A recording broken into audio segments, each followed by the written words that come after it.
Unmuted. Well, it seems like we have people from all over and at various times. I think the one with 3:30 a.m. wins the contest as far as the craziest time we're talking to you. So thank you guys. Welcome so much for coming. Throughout the presentation, if you do have any questions, feel free to continue asking the questions on the left-hand side in the chat box. Again, please do not use the question area because we can't see those, but we can see the chat box on the left-hand side. So we'll get started.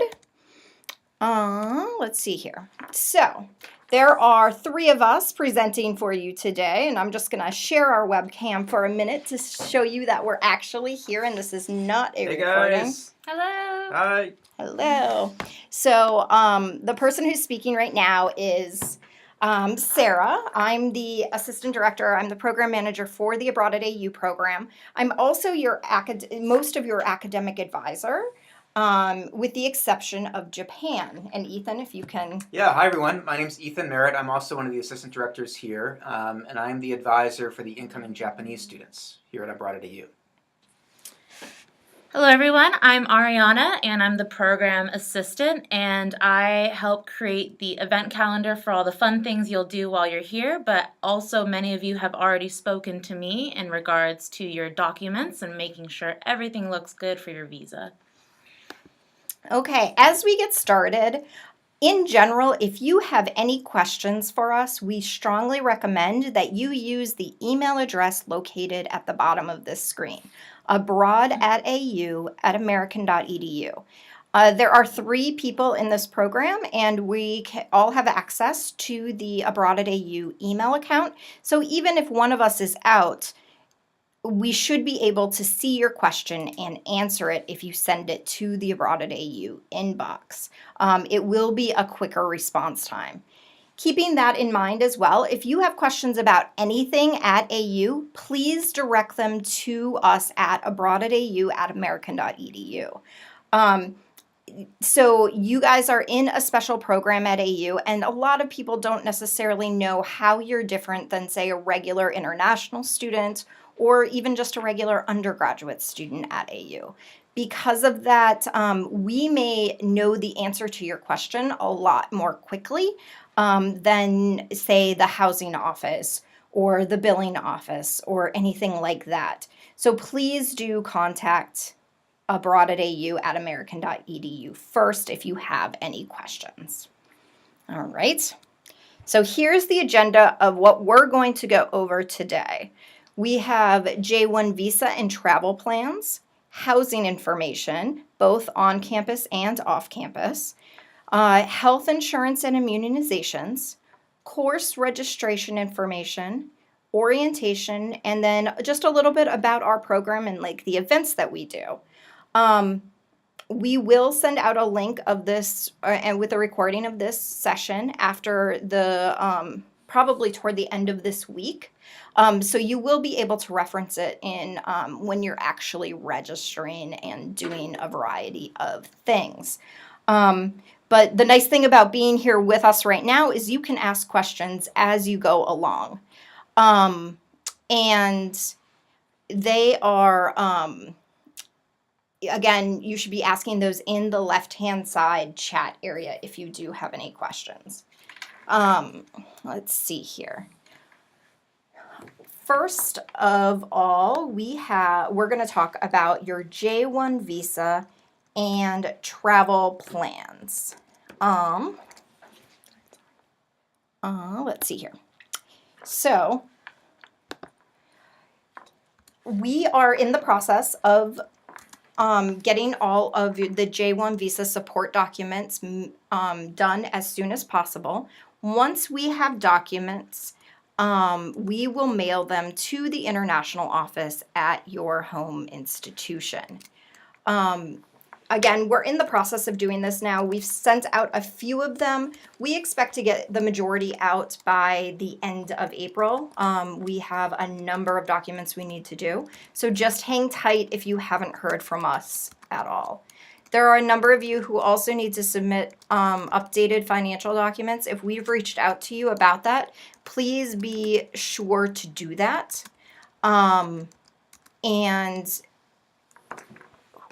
we just realized that we accidentally sent something to all of you that was meant for one student in particular. Anyway, so the J-1 visa, be sure when you get your packet, which will be sent to the international office at your home university, to follow the directions in that packet to apply for your J-1 visa to the United States. You'll have to pay a CVIS fee before the visa interview, before even requesting your visa interview. And then the first day you'll be able to enter the United States on this J-1 visa will be July 28th, 2018. So that means some students want to travel around during the summer in the United States. Keep in mind, if you plan to come to the United States before the July 28th date, you will need a different type of visa, and you will need to log out and then, not log out, but leave the country and then come back into the country on your J-1 visa after the July 28th date. So again, if you are interested in traveling at all, keep in mind it has to be on a different visa. Your immigration documents will expire for your fall students around December 15th. And academic year students will expire May 12th of 2019. You will have Looks like 30, before I go on, we're having a number of issues with students. Can you just email us or send us a chat message about whether or not you can see us or hear us, because we are hearing a number of issues. So if you can just... Okay, we are getting some, that's fine. Okay, sorry about that, everyone. But so you will have 30 days of grace period after the end of the semester in which to leave the United States. And we'll talk about that in a few minutes. But just know that you cannot enter before July 28th, and yes, so that's that part. Sorry, this is having problems for some people. When you get your acceptance packet, you'll see this lovely, very official looking document, which is a white piece of paper. This is extremely important. It's called your DS 2019. You will need this DS 2019 to get your J-1 visa. You'll bring this original DS 2019 with you and your passport with the visa page when you're traveling to the United States. You will need it also when you go to your visa interview. You should not use a copy of this. They will only accept the actual original document. Those are scannable items on there, and if you take a copy, it's no longer scannable. Okay, as far as actually traveling to the United States, as I mentioned, you won't be able to enter the United States before July 28th unless you're on a different visa, and leave the United States before you come back in on your J-1 visa.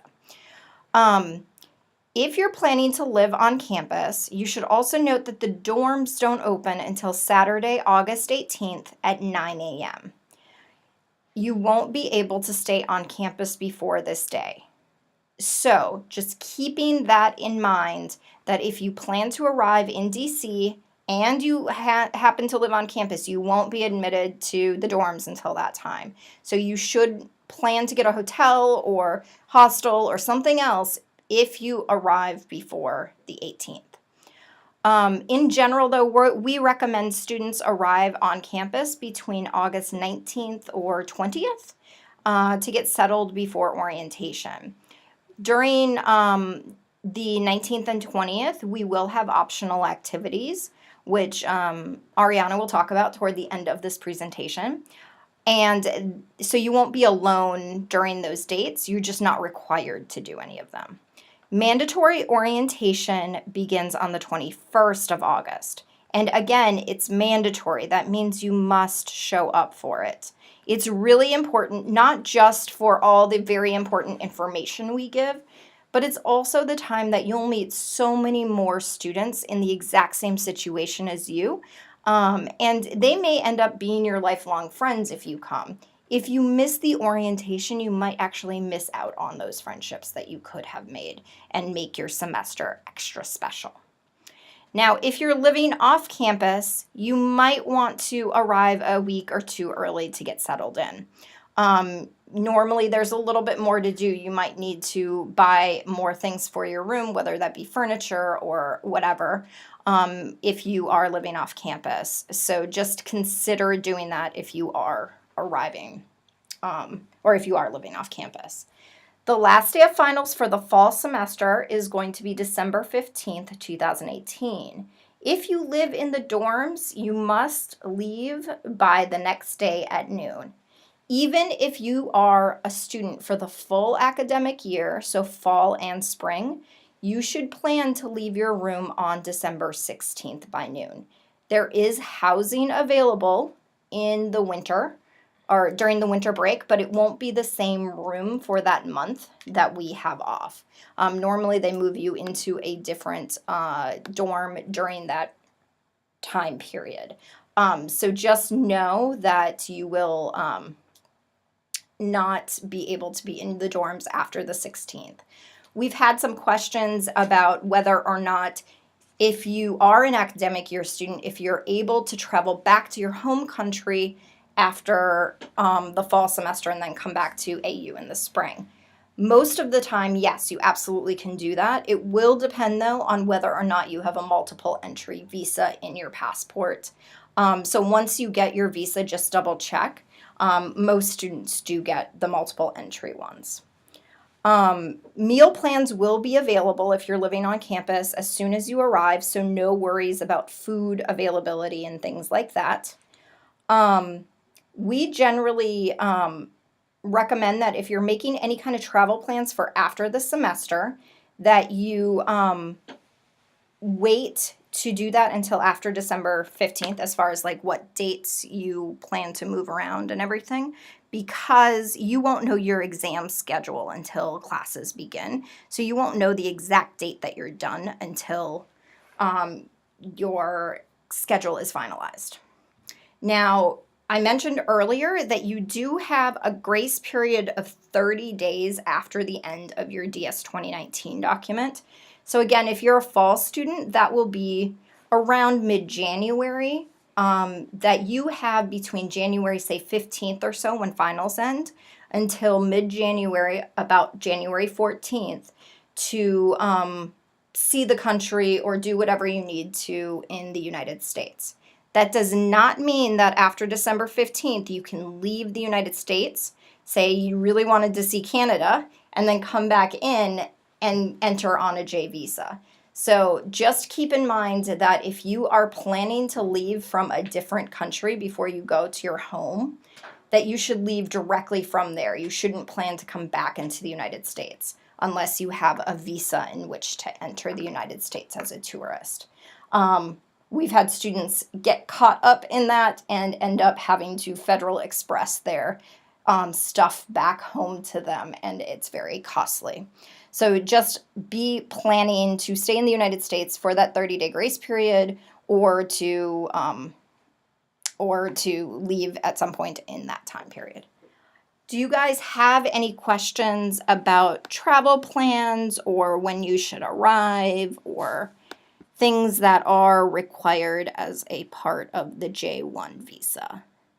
As I mentioned, we are trying to get those acceptance documents out. I would hope that most students get them by, say, the end of April, early May. So that should give plenty of you enough time, or you plenty of time to be able to get visas for the upcoming semester. Okay, so we do have a question about the dates that the visa will run out. So your DS 2019, if you're here for the fall semester only, will start on the first day of classes, which I believe is the 27th of August. And if you're here only for the fall semester, it will end on December 15th. Again, you'll have a 30-day grace period after that time in case you want to stay in the United States to travel or visit friends. If you are an academic year student and you're here during the spring as well, your documents will likely expire on May 12th. And again, same rules apply. You'll have 30 days after that time period in which to leave the country or see the United States, travel in the United States.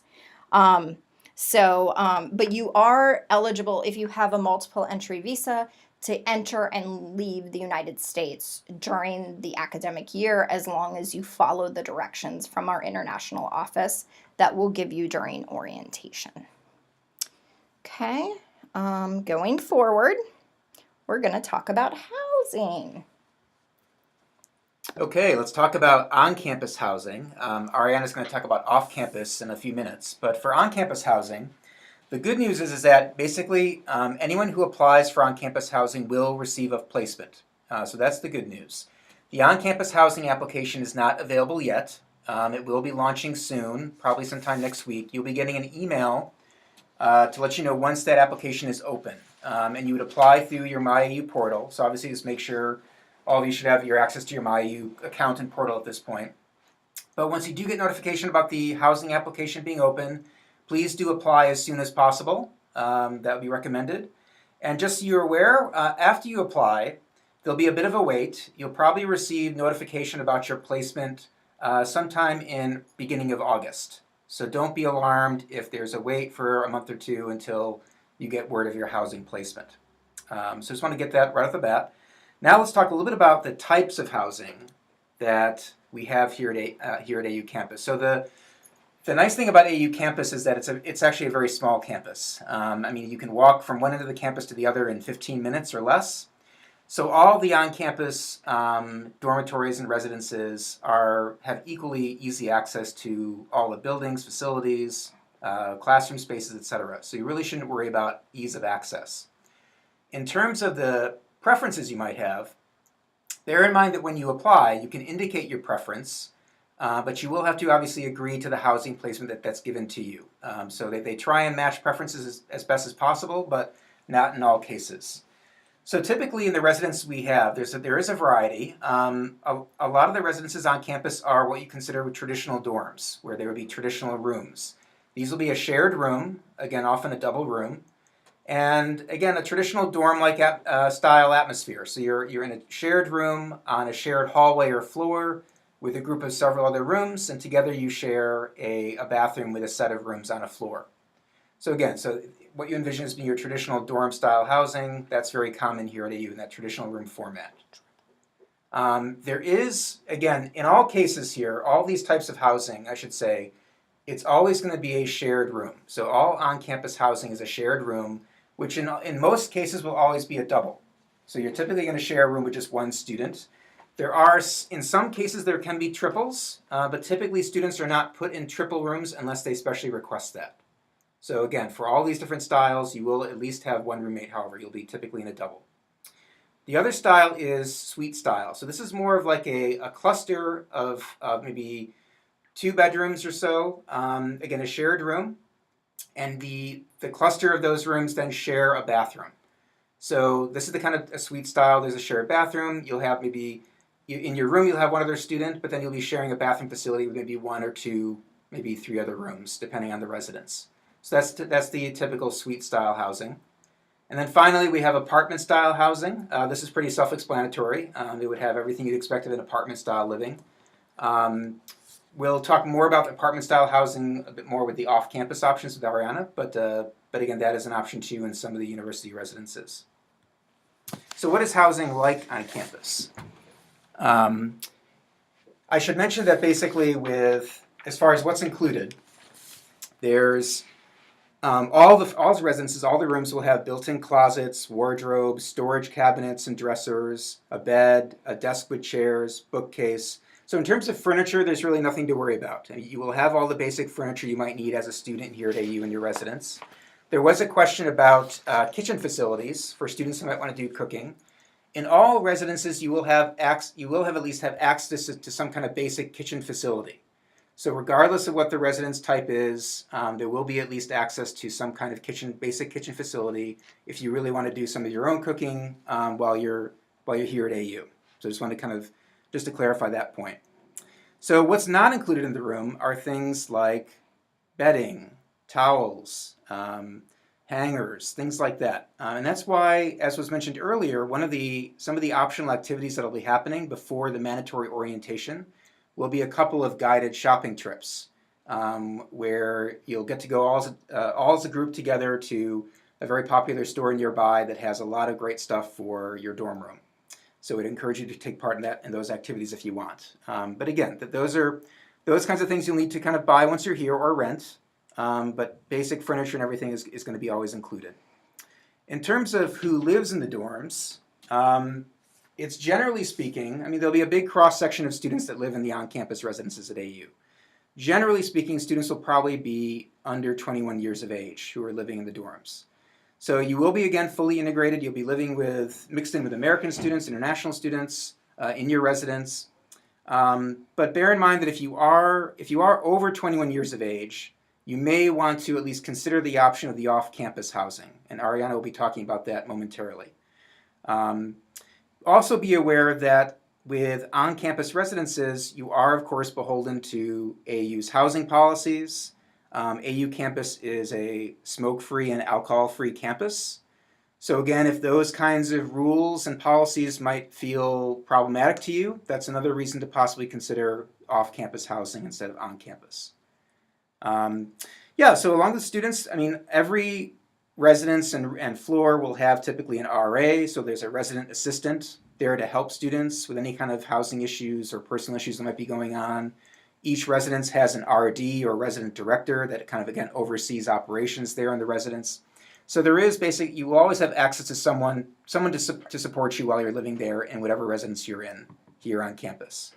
One thing also to bear in mind is that when you're living in any on-campus university housing, you are required to have a meal plan. So that's something important to know before you make a decision to apply for on-campus housing. And in terms of meal plans, students at minimum have to be in the 100 block meal plan. That's the minimum meal plan required for any abroad AU student living on campus. So with that, I'm going to move over to Ariana, who's going to talk about the off-campus options. Okay, so why would you want to live off campus when there's so many great things on campus?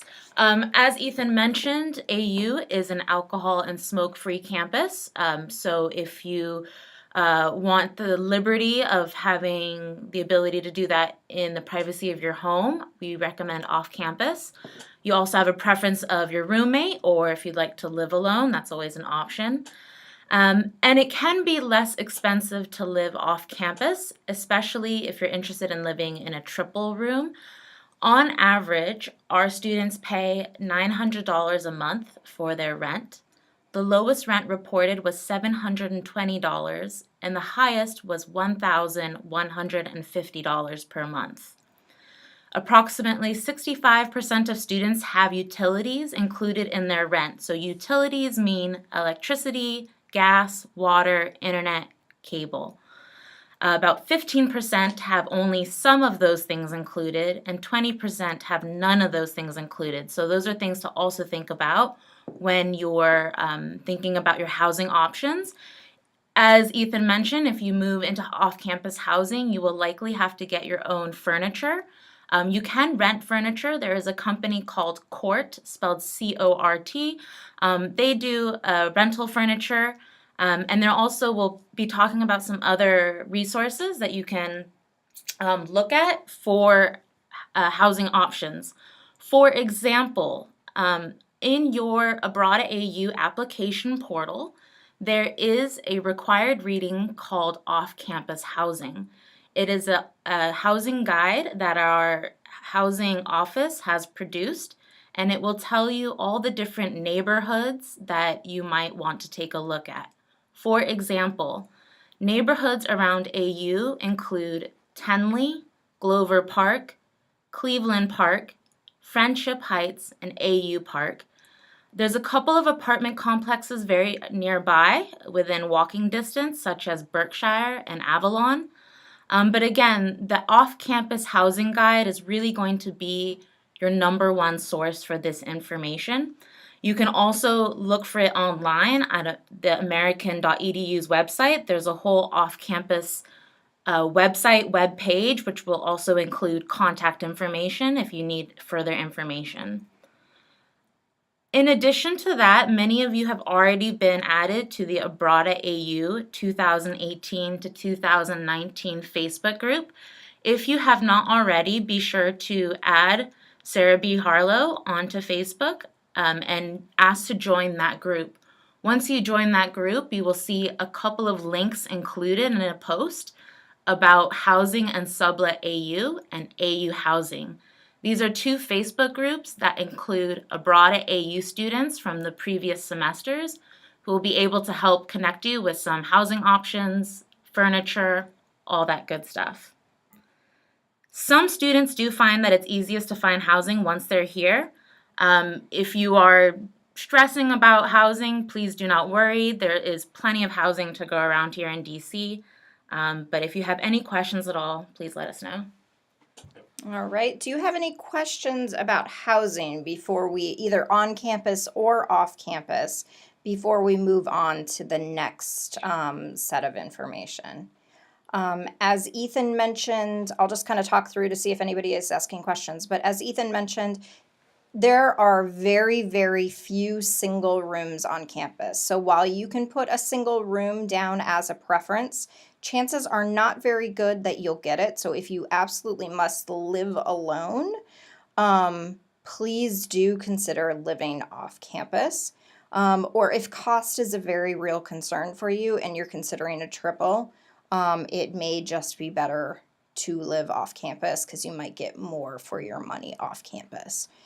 You're paying more on campus for the convenience of it and the, I guess, almost extra safety built in that there are tons of officers and stuff like that on campus. Somebody is asking, as a 19-year-old, can you rent an apartment or only 21?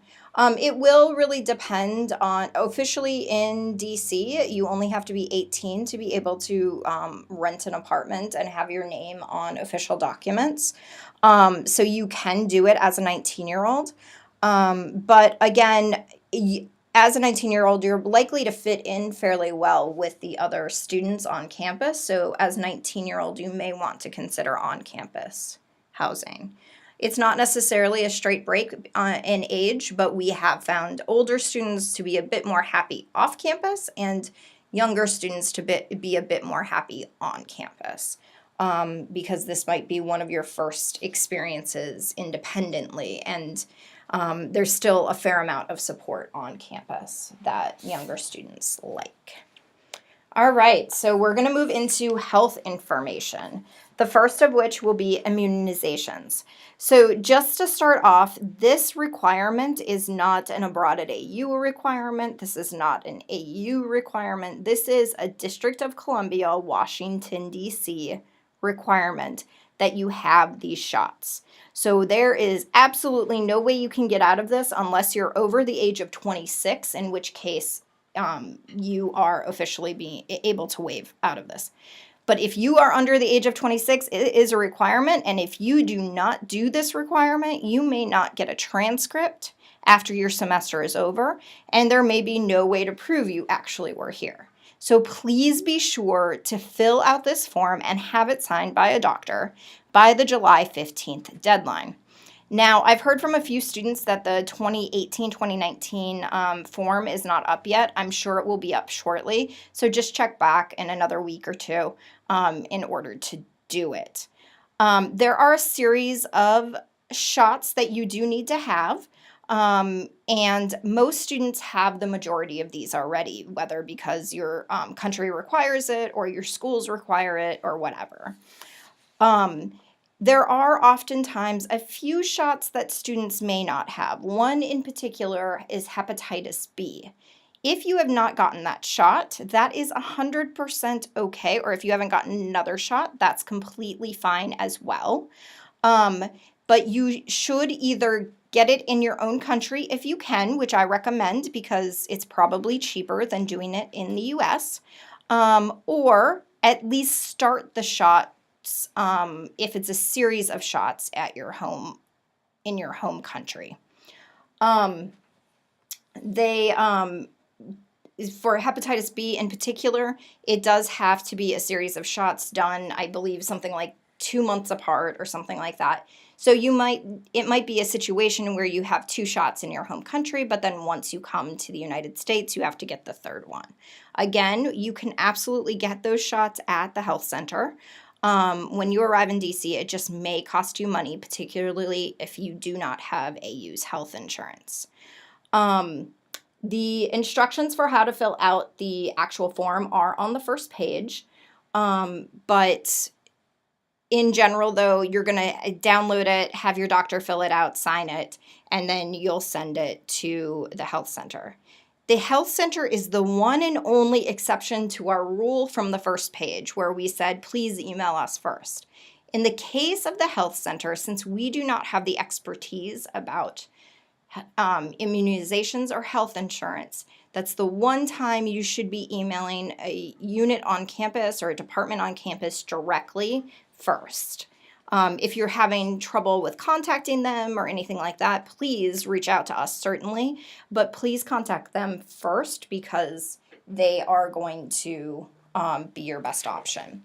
Now, in some cases, people say that they've had the shots, but they don't know the exact dates in which they had them.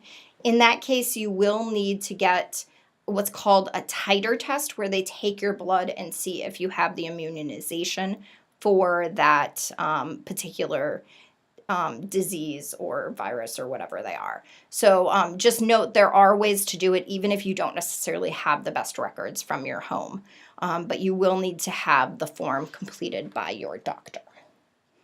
Now, health insurance is a tricky one in the United States in general.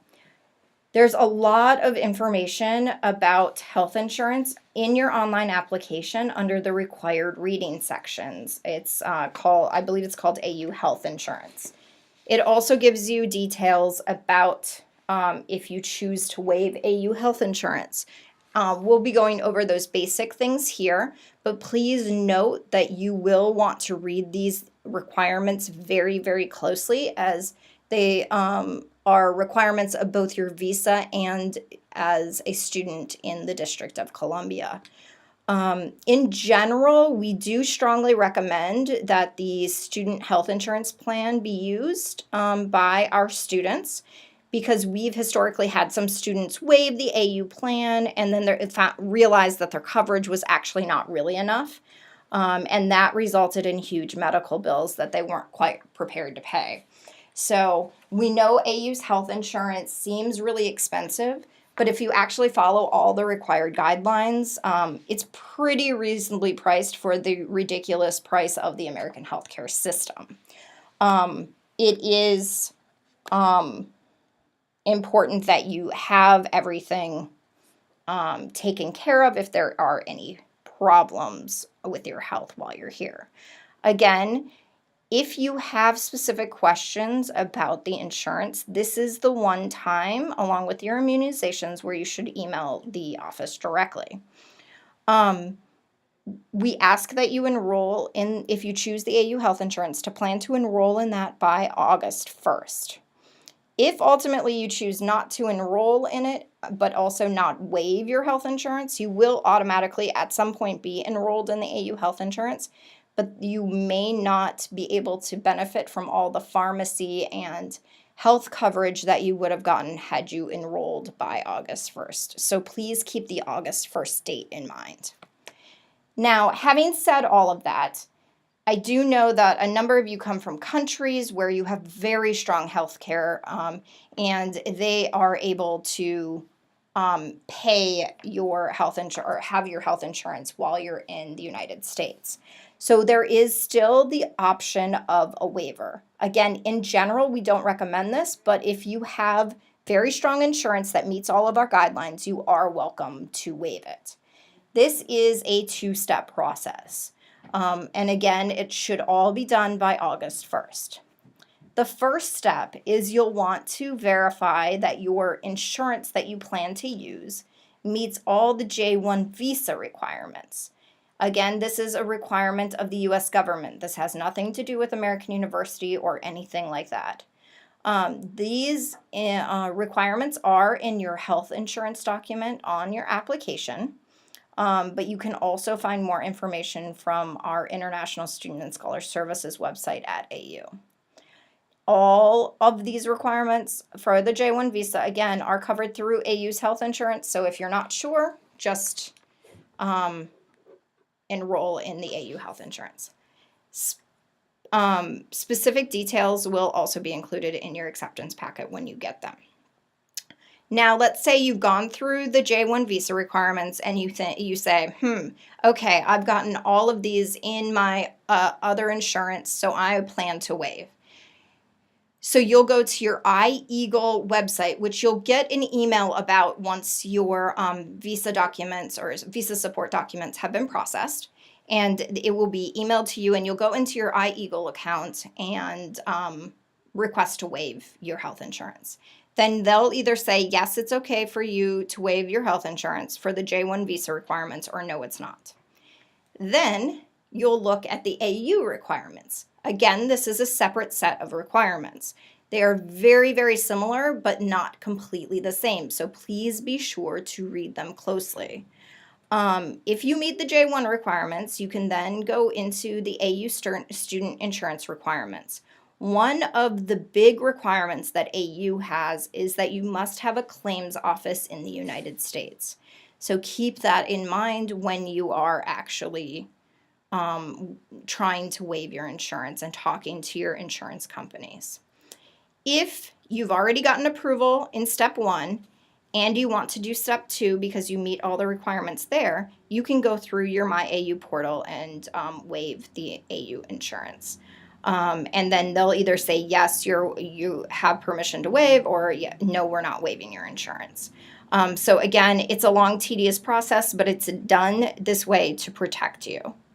Now, if you are here only for the fall semester, you will be charged the full academic year cost of the health insurance.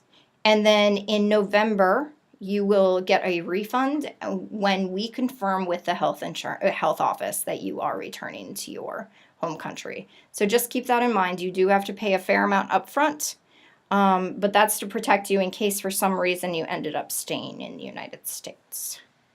Do you guys have any questions about insurance? I know it's very boring and long. And we do have a question about how much AU's health insurance is for the full academic year.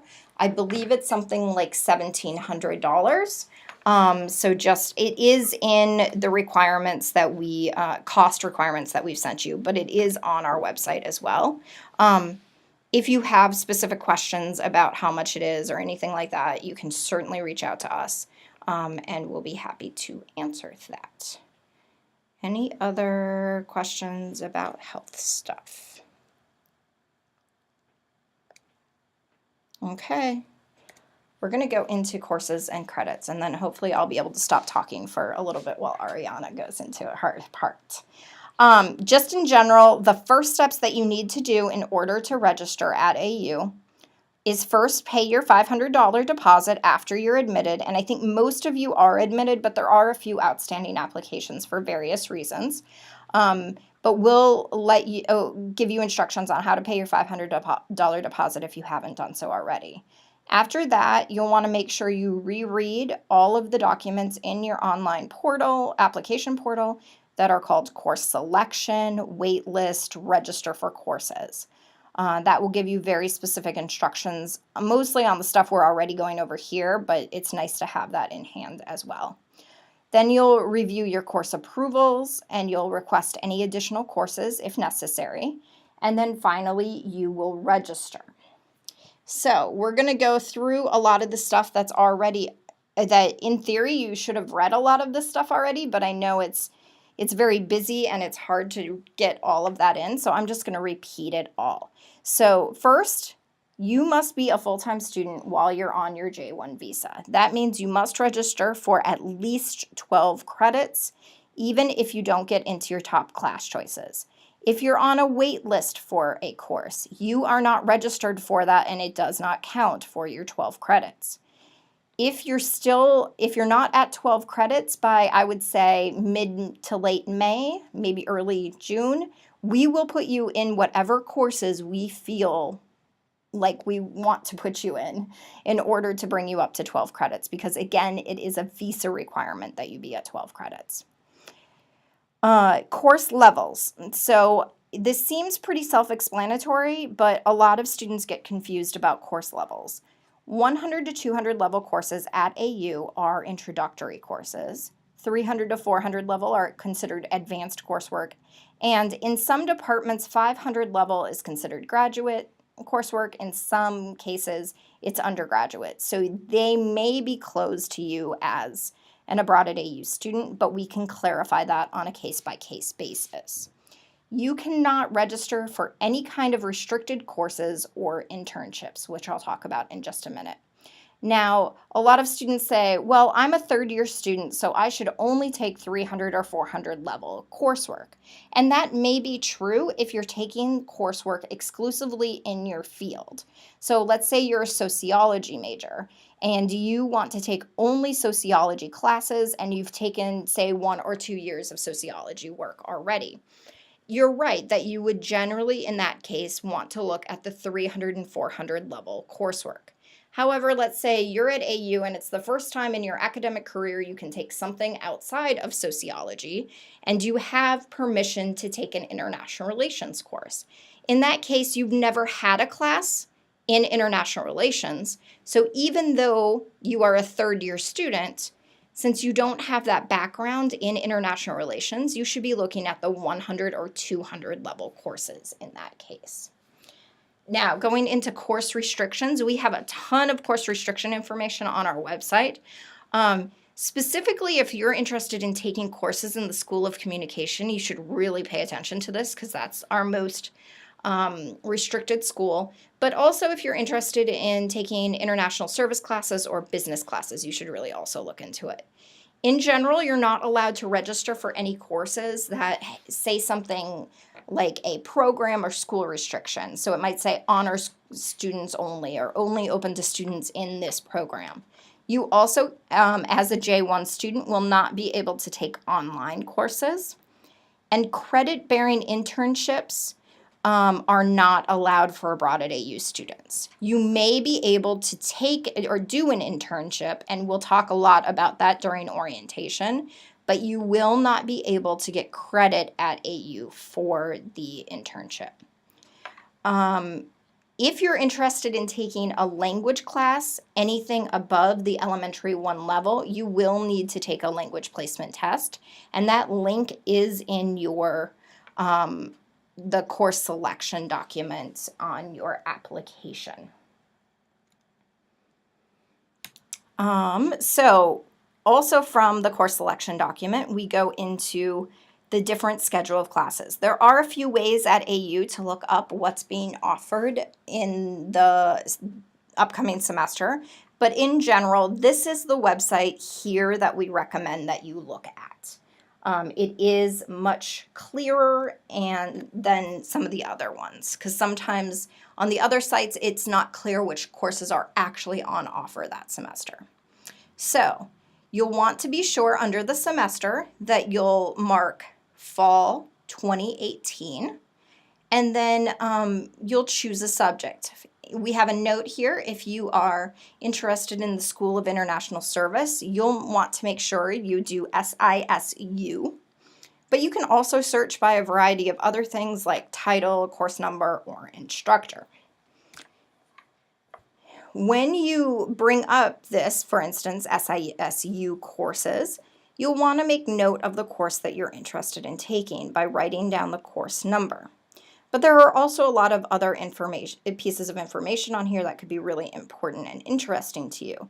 You can click on the enrollment button to see how many spaces are available in that class.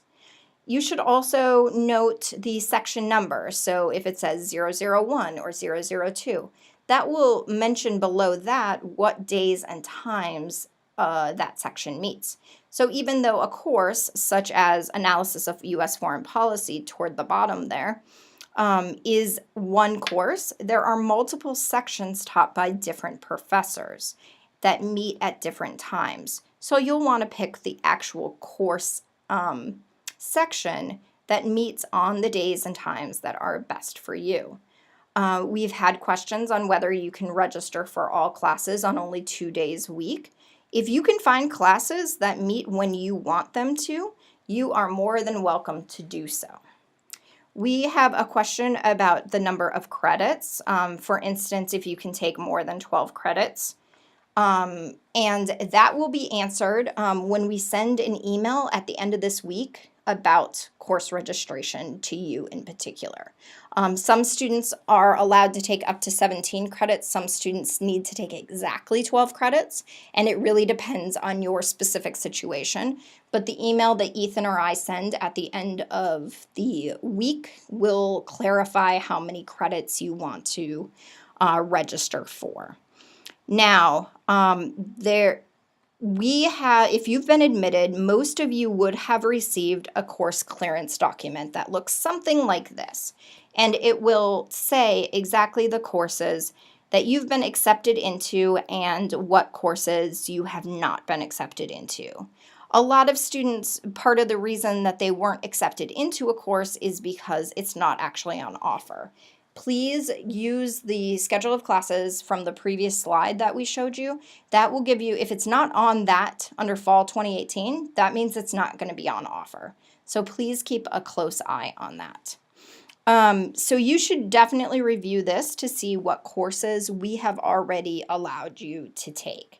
Now, if you are interested in, let's say we sent you this and you only got approved for 2 classes because you didn't fully understand what the course clearance process was and what was the right course for you, you can absolutely request additional courses for the semester.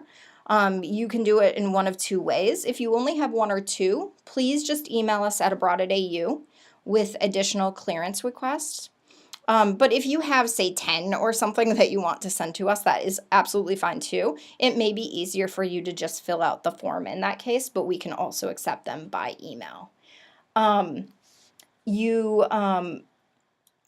If you're currently taking a course that you want to use as a prerequisite, it's likely that it was not on your transcript, so we were not able to independently verify if you met that prerequisite.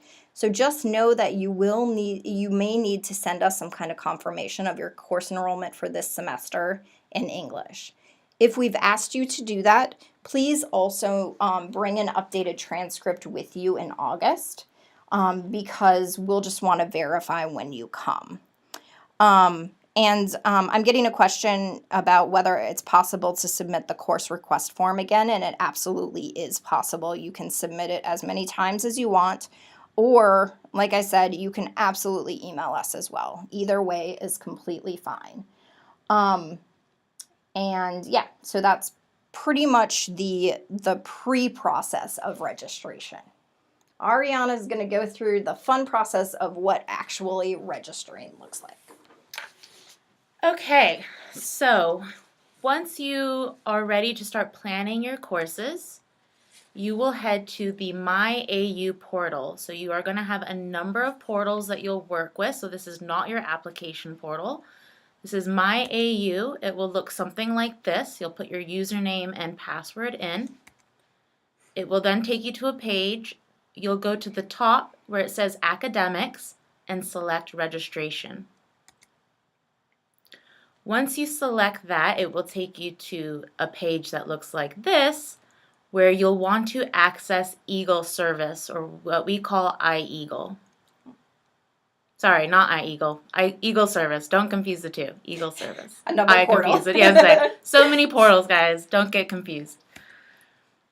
So, Eagle service. You'll go to plan your degree and register for classes here on the right-hand side. it will take you to what looks kind of like a calendar. And in that calendar, you'll want to make sure it's selected the correct term. So you'll want to select Fall 2018. So you'll need to click that little plus sign there. You may need to click that until it shows you Fall 2018. And then from previously when you did your research, you should have your course number, and you can select, or excuse me, enter your course number in that top right hand search bar. Once you enter that, it will pull up the course. The first step is to click Add Course. The second step is to select and add section. So remember from before we said take a note of the section number. It might be 001, 002, and so forth. On the left-hand side, you'll also see a number of search options. So you can also search by days of week or time of day.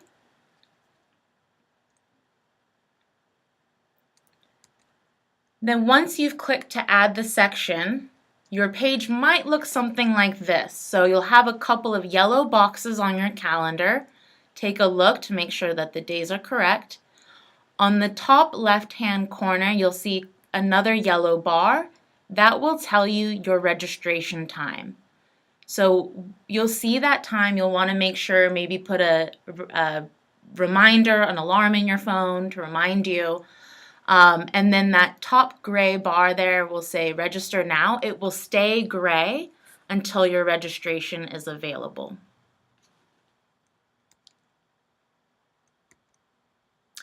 So you'll get an email from Abrada AU once you've gone ahead and planned your courses.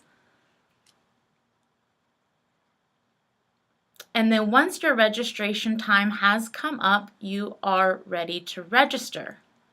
So, reminder, when your calendar is yellow, that means your course is planned but not registered. So when you come back to this page and your registration time has begun, you will click the Register Now button that will now have turned green. Once you click that, it will register you for the courses in which there is available space. If you have added a course that there is a wait list for, this will not add you to the wait list. You must do this separately. So once you have pressed that green button to register now, your calendar should turn green. Green means registered, and you can drop the section on the left-hand side. You'll see the word drop if you need to do that. Just a reminder, for the drop period, you can drop up to 2 weeks after the semester starts. We have a question. We have a couple questions that have come in. One is, what is the registration time? The registrar's office is still working on this, but my understanding is most students will get a registration time early next week, but it may be a little later. You may be able to log into your portal now, into Eagle Service if you've already paid your $500 and been admitted, and you might already be able to see some of that. I know some students have had dates put in. Some students, unfortunately, do not yet have those dates put in. You might also find that when you get into your MyAU portal, it says something about an academic advisor stop. That just means that we haven't officially cleared you yet, and the registrar's office has not officially done it in the system. You can ignore that particular stop. We have another question about whether or not the courses are allocated on a first-come, first-served basis once the portal is ready for registration. And yes, that is how registration works at AU. So I strongly recommend that you go and register as soon as you can after your registration period has begun. Now, at AU, students register based on the number of credits they have. Typically, that would put you guys at the very, very end. However, our registrar's office understands that you are not freshmen, So they put you right about the time that sophomores and juniors are registering. So they actually do understand that. So, but the later you wait to register, the more likely courses are to fill up. Now, if a course is full, that is certainly not the end of the world. You can still get into it, potentially. And the way to do that is get yourself on the waitlist. So what the waitlist is for each course, it's a list of students wanting to get into that closed course. The only way to get into a class that's full at AU is to use this process. Let's say that a course is full and you're number 1 on the wait list. Somebody drops out of that course, you would then be offered that waitlist spot. If you choose not to register for it, then it will go to the second person on the waitlist and so forth.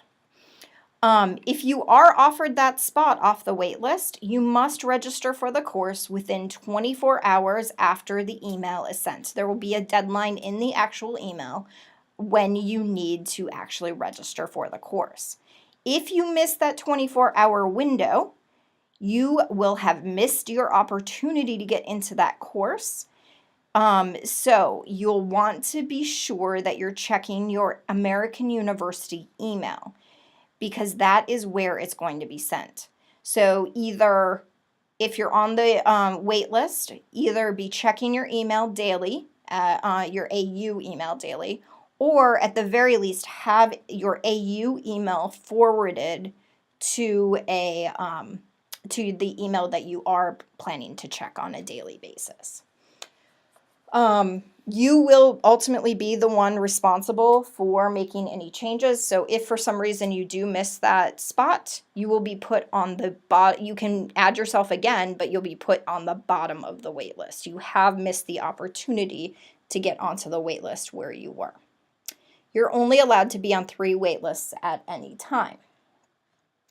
And you can stay on any kind of wait list through the add drop period, which is the first 2 weeks of school, or first 2 weeks of classes.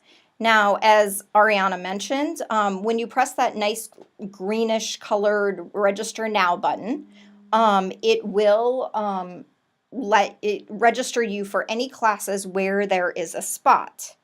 It will not register you for any classes that have a wait list. And it will not even put you on the wait list for those classes. You'll have to do each class manually. So as an example, you can see in this example, the course has a wait list. So you would just click that little wait list button if you're interested in being on the wait list. On this screen, you can also see it says credits 3, grading, graded, instructor TBD, blah, blah, blah. There's a spot that says waitlisted, and then there's a 0. That number can vary. There can be 5 people, there can be 10 people. Keep in mind that this number in this location is not the number that you are on the wait list. It's the location, or it's the total number of students on the wait list. If you want to know where you are on the wait list, you would need to go into your Eagle service, and under the academics section, click on My Waitlisted Courses, and then you would see something that looks like this. Now, the screenshot we have here doesn't happen to have any active waitlists, but it gives you an idea of what you would see. So under waitlist status, it would say active, and then it would actually, under WL position, tell you your exact number on the waitlist. So just keep that in mind. Now, again, you can do the first few steps of the registration process today if you have full access to your Eagle Service account, because you've already paid your deposit and you've already logged into your My AU. You won't be able to press that register now button until your date comes up. So please note that. When you do register, again, register for 12 credits. We'll be auditing registrations to make sure that you are both at 12 credits and you're not registered for something we told you you could not take. So, yes. Any additional questions about registration until we move on? Okay.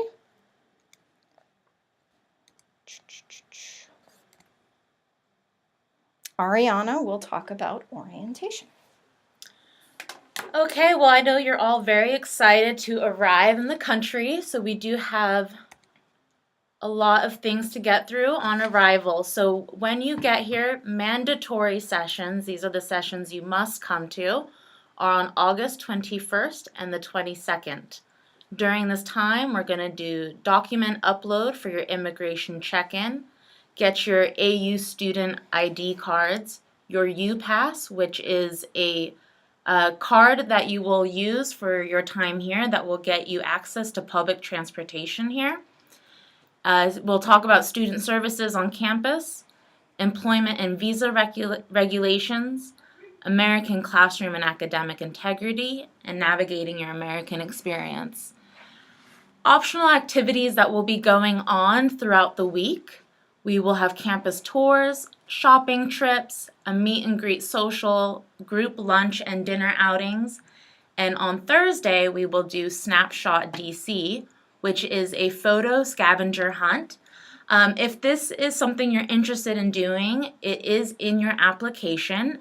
Many of you have already signed up, but if you are interested in signing up, I highly recommend it. If you've been to DC before and you know the city well, I still recommend this event. It is about sightseeing. You're going to see lots of great things about the city, but mainly it's an opportunity to really make some new friends with the Abroad at AU students that are arriving with you.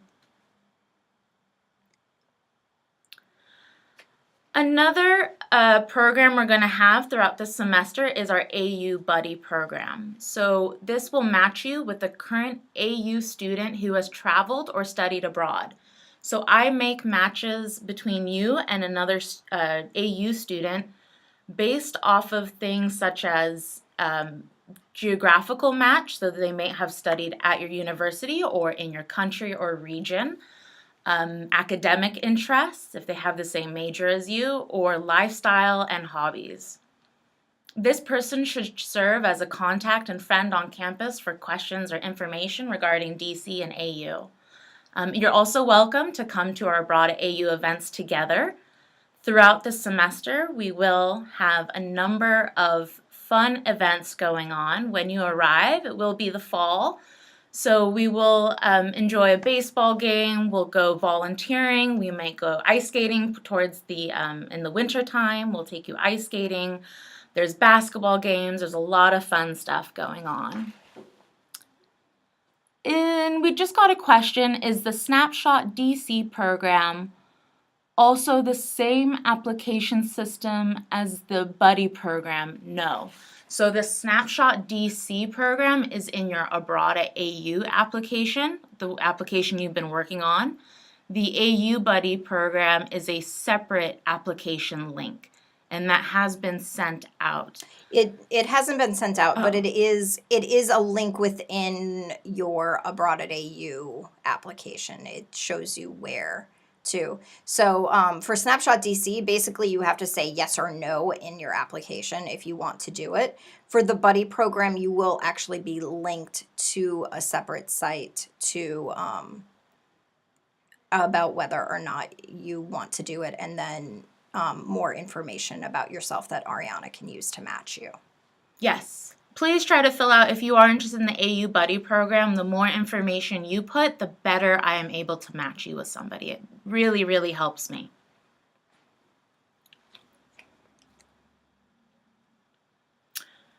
Okay, well, you guys have survived this orientation session online. Thank you all for being here. We want to leave you with some contact information. As Sarah mentioned, the most important email that you should be using is the Abroad at AU at american.edu email. Please do go ahead, like us on Facebook, American University Abroad at AU. We also have an Instagram, follow us. And at the end of this, if you have not done so already, go ahead and add Sarah B. Harlow as a friend. We will add you to the Abroad at AU group for 2018-2019. Take a look at the posts that are in there. They've already connected you to those links for housing, so be sure to add yourself or request to join those groups, and we will get you joined in on those. Okay. And that means we're going to go to questions. We've already had one question come in about submitting additional course requests. So first, when you first submitted your course request as a part of your application, we looked at your course requests and determined based on your course requests and the prerequisites and your transcript whether or not you were qualified to take that particular course. And then we sent it out to let you know. If for some reason you don't have a form or a document that says what courses you're cleared to take, please just reach out to us. Sometimes there were specific instances where we could not do that for you. But if you do have additional course requests because you have things that you need to take for your home institution, please feel free to submit it either through email to abroad@au@american.edu or by filling out that form again. Once we do get it, we will email you with specific information about what courses you are cleared for. But again, yes, it will come through email to let you know. There is a question about how can I apply for 12 credits if one of the courses I want to do is 5 credits. So in most of your cases, you will be able to register for more than 12 credits. It's not specific to only 12 credits. In a few cases it will be, and we'll email you about that. But normally it's okay to go over 12 credits. And Tim, I know you're the one that's asking me about this. In your specific case, you absolutely will be able to go over 12 credits. But for the students who do have to take exactly 12 credits, there are courses on campus that are available that are like 1 or 2 credits that are maybe either weekend classes or health and fitness classes or something to that effect. But again, we will let you know in the email that we send you by the end of this week. That lets you know how many credits exactly you can register for. Some of you will be at 12 and some of you will be between 12 to 17 credits. As for the immunization form, what should I do when I can get a shot before going to the States but cannot make it by the July 15th deadline? So in that case, if you have an immunization that you need to do, still submit the form with everything on it before July 15th. And then I would recommend having a new form filled out when you go and get the shot so that so you have another copy that you can turn in once you come to the United States.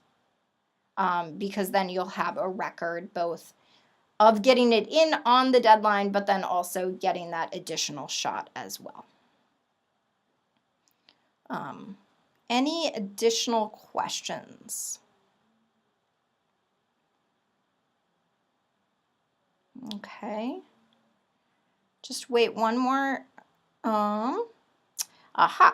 Is it possible to obtain syllabi for specific courses? It may be possible. So in the case of a syllabus for a course, AU does not have a central system for them. They don't, and sometimes you can reach out to the department and they may or may not have it.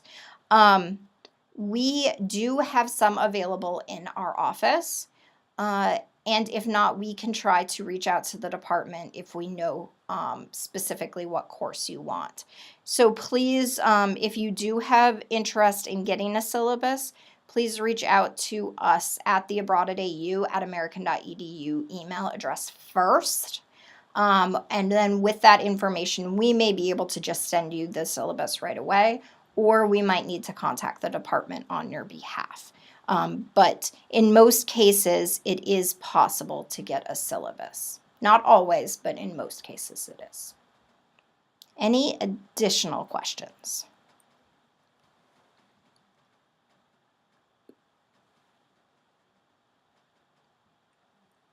Oh, more fun questions. Ariana, you want to take this one? Is it possible to join the sports or soccer team at the university? Absolutely. We have lots of sports. We have intramural, club sports.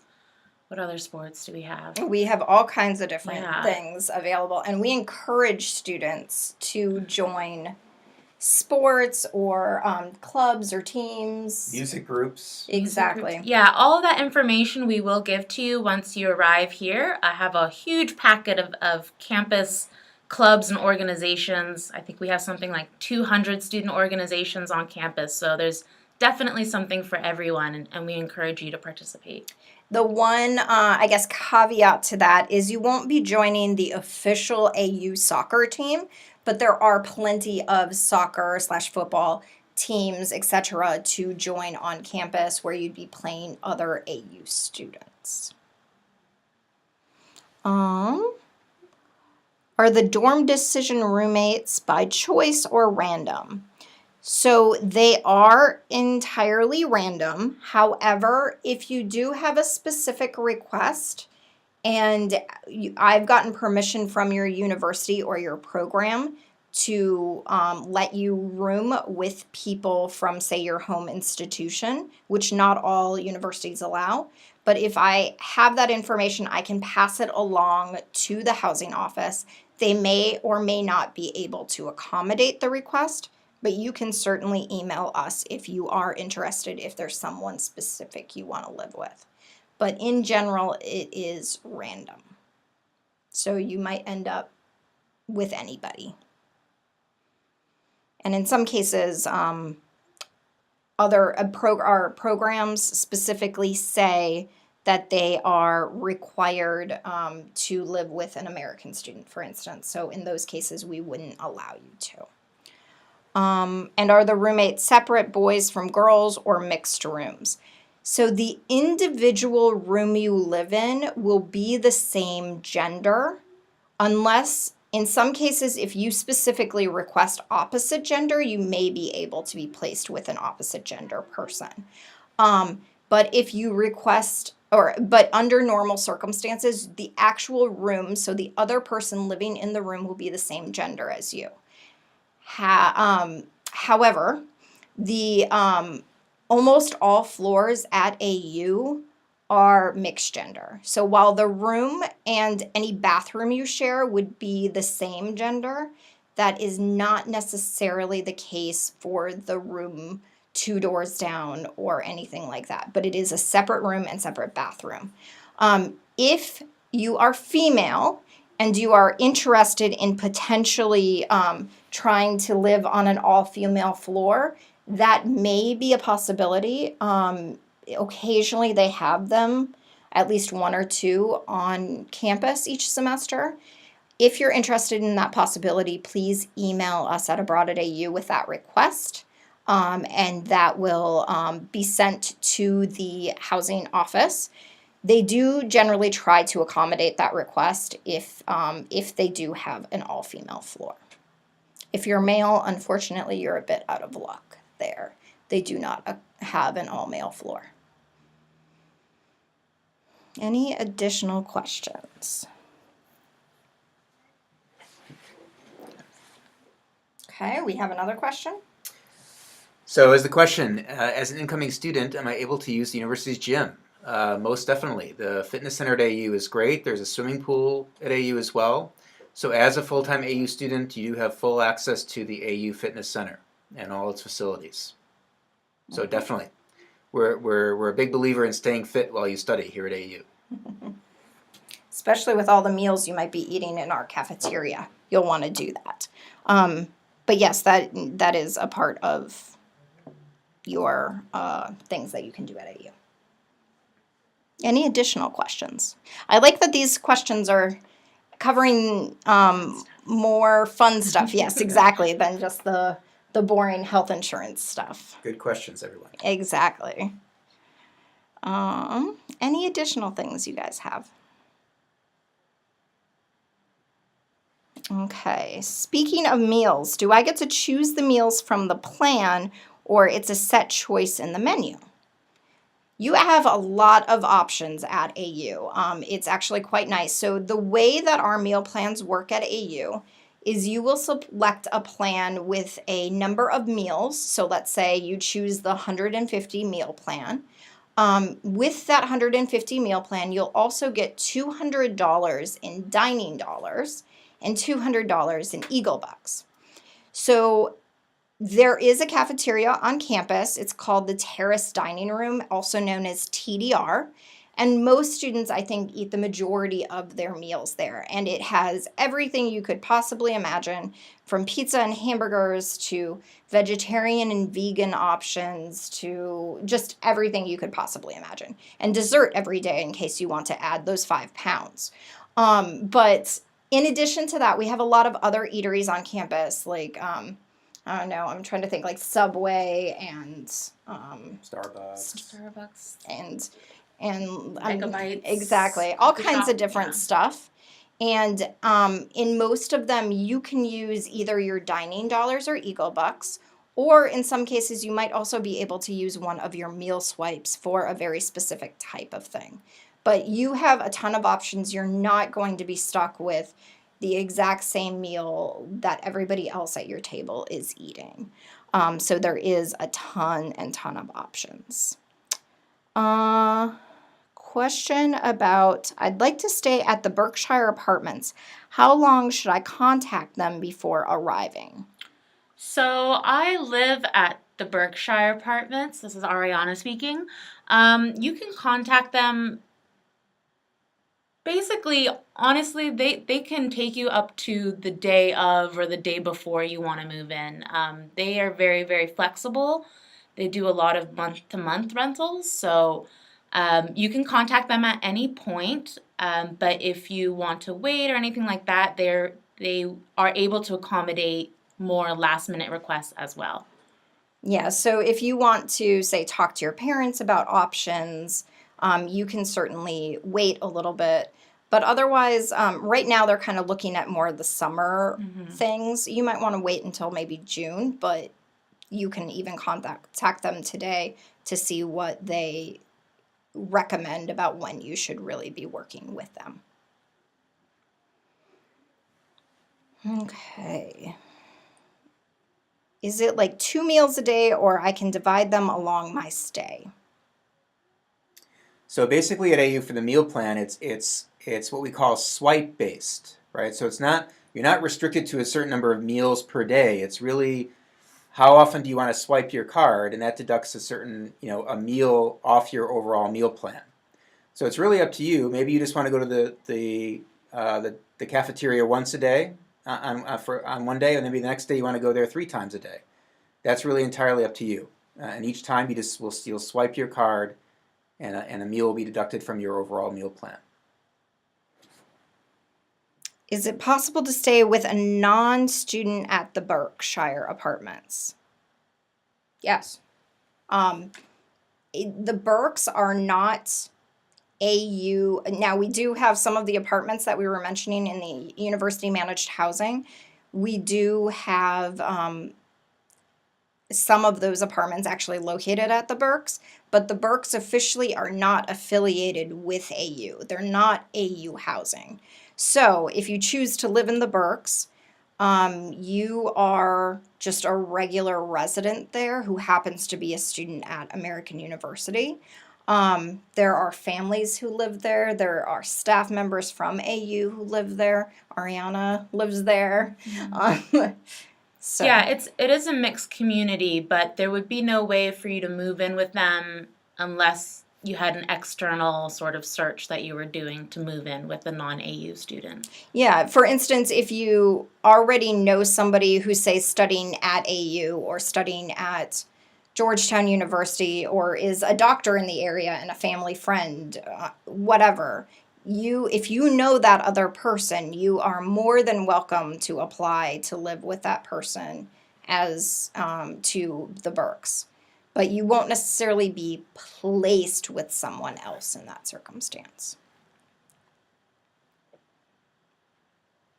Any additional questions?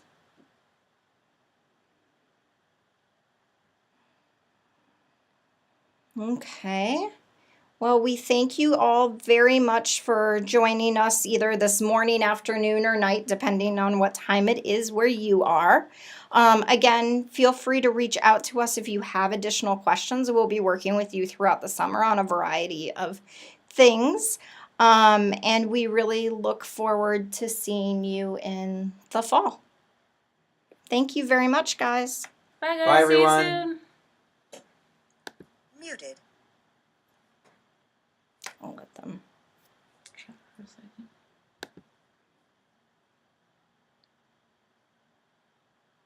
Hmm.